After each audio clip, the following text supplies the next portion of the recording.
la pratique de la sorcellerie. Consciente comme inconsciente.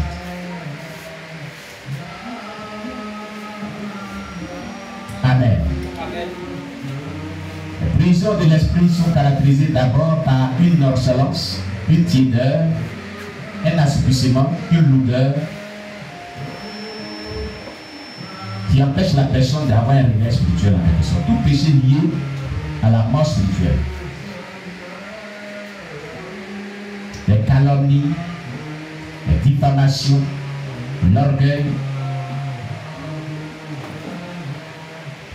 Voyez-vous, maintenant les multiples aussi. Et il y a différents types de prisons sataniques. Si tout ce que nous venons d'identifier, vous avez au moins un ou deux, cela atteste que les signes d'une prison satanique sont évidents dans votre vie. Si c'était avant, vous ne voyez plus ces choses, vous allez être délivré. Mais quand ces choses vont, et après 1 mois, 2 mois, 3 mois, après une semaine, après quelques jours, reviennent en force, c'est que vous êtes toujours lié dans une prison satanique. Quelqu'un m'écoute très bien. Mais le problème, il est où? Ces esprits vous quitterez dans les prisons sataniques quand vous manifesterez une détermination à haïr le péché si tout c'est fort. Et aussi, si vous faites tout pour ne pas être une occasion de chute pour vos prochains.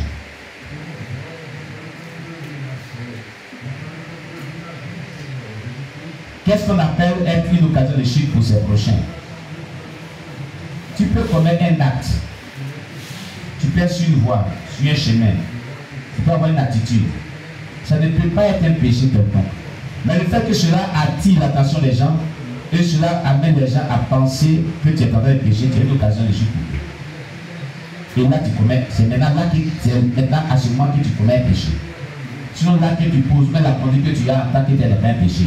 Mais comme c'est une conduite suspecte, une conduite qui a trait au péché et que Dieu n'aime pas, et que tu amènes les gens à commettre le péché dans leur cœur, tu es vraiment là coupable. Il y a un péché. C'est pourquoi le Seigneur dit, ne soyez pas une occasion de chute pour vos prochains. Donc posez des actions pour ne pas que les autres, cela soit pour eux une occasion de chute. Vous comprenez? Ayez une conduite qui glorifie le Seigneur et qui n'amène pas les autres, vos prochains, à avoir des pensées sur vous qui attraient au péché. Vous comprenez bien? Voilà comment un enfant de Dieu doit marcher digne de la voix de Dieu. Vous savez, la Bible est très claire là-dessus.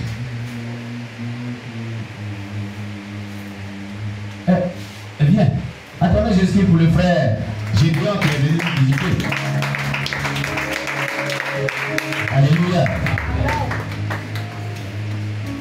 Et c'est une bonne joie pour nous. Les chrétiens de Floreux sont là. Très bien, attendez, j'explique pour eux. Alors pour ceux qui ne savent pas, on a déjà une annexe à Floreux, ils ont commencé à faire les cultes, souvent 17 personnes, une nouvelle œuvre pour acclamer Jésus.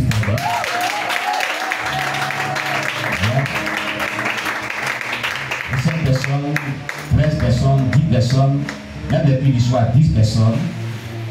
Voilà. Acclamer Jésus-Christ.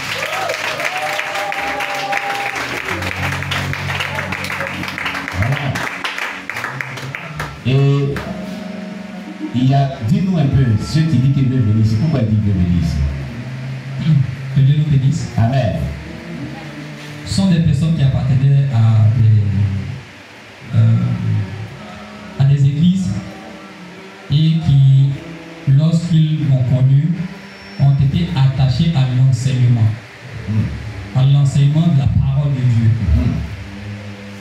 Vraiment, ces personnes bénissent le Seigneur de m'avoir rencontré. Et veulent venir jusqu'à la source, voir la personne même qui m'a vraiment enseigné ces choses.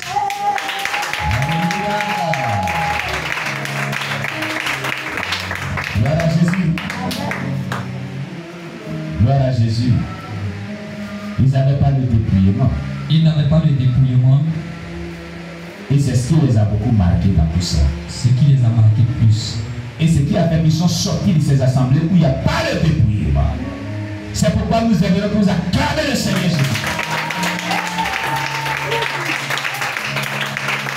Oui, l'enseignement n'était pas de qualité. Et là-bas, ils disent que l'enseignement n'était pas de qualité.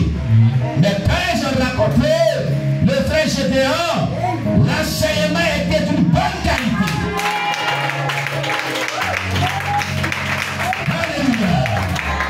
Ils ont donc décidé de s'attacher à son ministère et de s'attacher à cette congrégation. Et nous ont vraiment manifesté le désir pour dire, mais lui, il est là, mais la source, on va aller voir là-bas. Alléluia. On acclame Jésus-Christ. Gloire à Jésus. Je voudrais dire à tous ceux qui nous suivent, à tous ceux qui sont présents ici, le signe véritable qui atteste de quelqu'un qui est un véritable disciple, on a déjà vu l'enseignement sur le disciple là, c'est de promouvoir l'enseignement de son maître, qui a fait de lui disciple, qui a fait de lui ce qu'il est. C'est une preuve. Alléluia. Gloire à Jésus-Christ. Et lorsque l'enseignement est d'une bonne qualité, les gens grandissent dans la foi. Ils savent qu'ils vivent une vie chrétienne. Ils savent qu'ils ont une relation avec Dieu. Quand ils manifestent le désir de dire, bon, nous allons aller à la source pour voir, ça veut dire que tout ce qui se passe là-bas les font du bien. Amen. C'est pourquoi j'aimerais qu'on acclame Jésus-Christ véritablement. Et ce qui m'a commencé à faire avec son serviteur, dans cette modalité de fleurer. Amen. Amen. Oui. Par les enseignements aujourd'hui, l'église Cuyeso de Floreux est en train de se voiler pour aller à l'église. Par cet enseignement, le but de Cuyeso de Floreux est en train de se voiler pour aller à l'église. Alléluia. Il porte le vrai maintenant pour aller à l'église. Alléluia. Parce que je me suis appuyé sur les tests que j'ai montré à une sœur. Oui. Et un jour, lorsque ses responsables lui ont rendu visite, elle leur a demandé, mais responsable, pourquoi est-ce que dans notre église, on va à l'église sans se voiler? Il leur a dit que ce n'était pas important. Il dit, mais si ce n'était pas important, cela n'allait pas se trouver dans la Bible. Dans la Bible. Et elle a montré les passages. Oui. Et c'est ainsi que ces responsables ont décidé de jeûner avec elle pour demander Au Saint-Esprit. Et le Saint-Esprit leur a révélé que la sœur avait raison, que les tests qu'elle avait.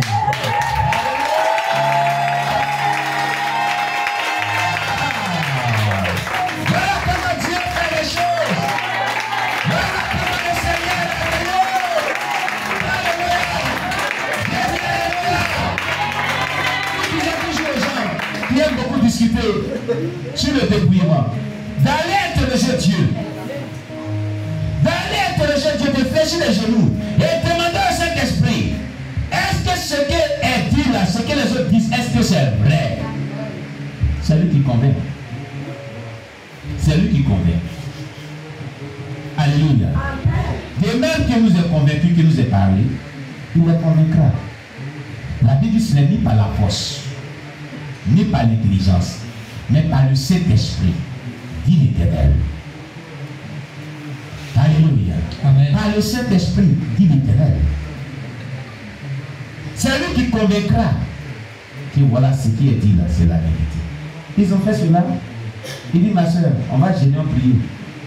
Pour voir si ce qui est dit est vrai. Ils ont gêné, ils ont prié, Dieu les a révélé. Ce que la soeur a dit là, c'est vrai, c'est de moi. L'église a changé, à partir de lui, mettez les voix, vous tous. Terminé. Plus de discussion. Alléluia. Amen. C'est tout. Les textes sont là. Si les premiers chrétiens l'ont vécu, pourquoi nous ne guide. Amen. Amen. Vraiment, nous sommes contents de ce que Dieu est en train de faire au travers de son serviteur Gédéon à Floreux. On acclame le Seigneur Jésus.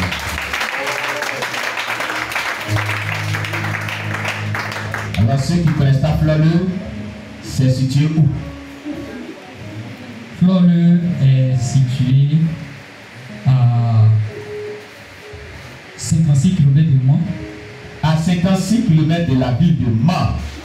Disons 70 parce que 70? Oui, parce que Zouanier-Mans fait 56 et Floreux-le-Zouanier fait 14 km. Amen. Donc ce qui fait facilement 70 km de Mans. Gloire à Jésus. Acclamez le Seigneur Jésus-Christ.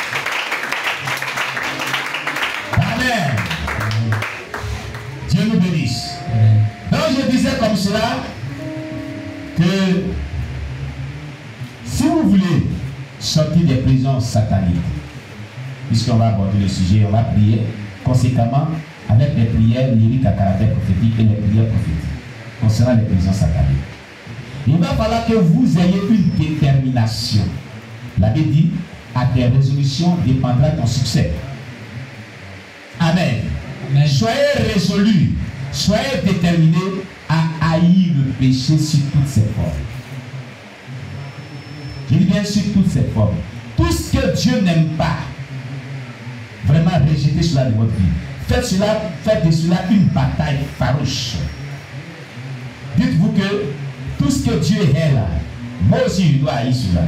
Si je veux être ami de Dieu, si je veux que Dieu m'écoute, si je veux que Dieu m'exauce, si je veux que la puissance de Dieu soit continuellement avec moi, si je veux vraiment avoir de l'impact, si je veux avoir le salut de mon âme, si je veux avoir une vie pure, je dois haïr le péché parce que la Bible dit Dieu aime le péché. Et je dois aimer le péché parce que Dieu dit il aime le pécheur. La Bible dit Dieu aime le péché, mais il aime le pécheur. Vous comprenez? Amen. La Bible dit beaucoup d'appels mais peu de rues. Le chemin du salut est devenu encore plus étroit. Mais seuls ceux-là qui vont haïr le péché vont y arriver. Et pour cela, il vous faut mettre en pratique ce qui est dit dans Philippiens 4, verset 8. On va ouvrir la Bible et puis notre bien-aimé va nous lire Philippiens 4, verset 8.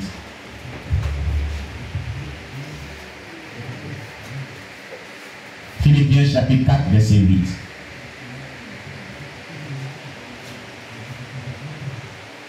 Oui. Philippiens chapitre 4, le verset 8. Au reste, frère, que tout ce qui est vrai, tout ce qui est honorable, tout ce qui est juste, tout ce qui est pur, tout ce qui est aimable, tout ce qui mérite l'approbation,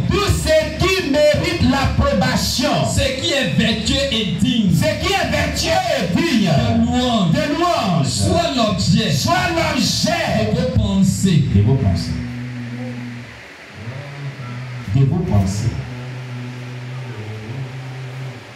Vous comprenez?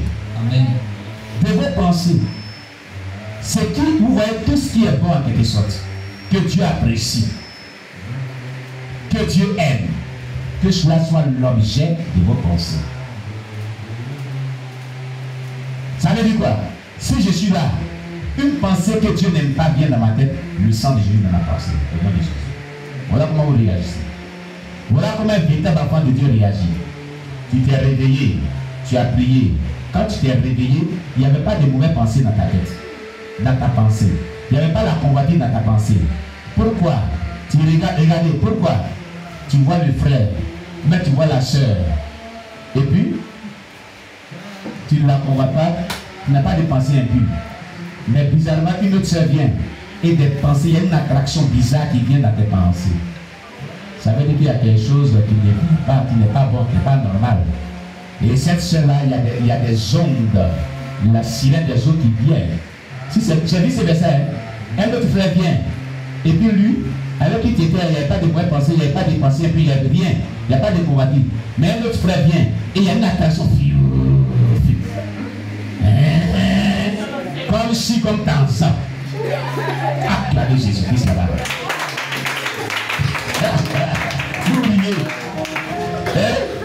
Tu as vu? Le frère qui est rentré ici là, vraiment. Mais tu dis le sang de Jésus n'a pas passé au nom de Jésus. Je refuse cela au nom de Jésus. Ça veut dire que la personne est venue avec une atmosphère et des esprits qui